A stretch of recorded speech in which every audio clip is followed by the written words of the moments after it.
have debt, you're not alone. The average American carries tens of thousands of dollars in consumer debt, including credit card debt, student loans, mortgages, auto loans, and more.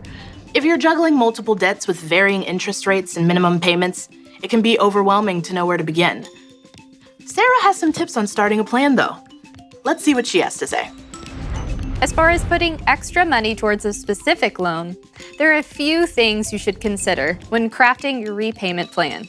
Number 1, take a balanced approach. It's important to remember that there is not just one way to pay off your loans.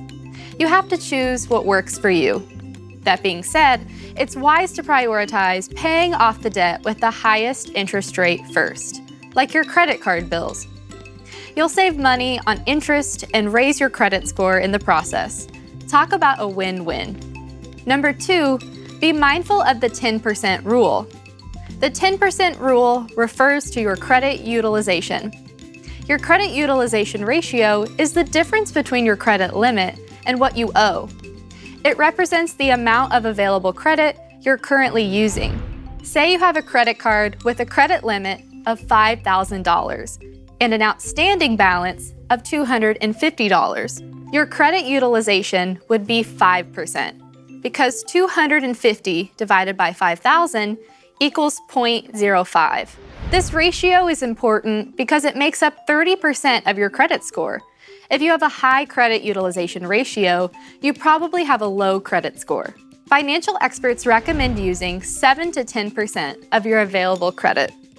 If your credit utilization is higher than 10%, make payments on the remaining balance to lower your credit utilization ratio, and you'll see a positive impact on your credit score.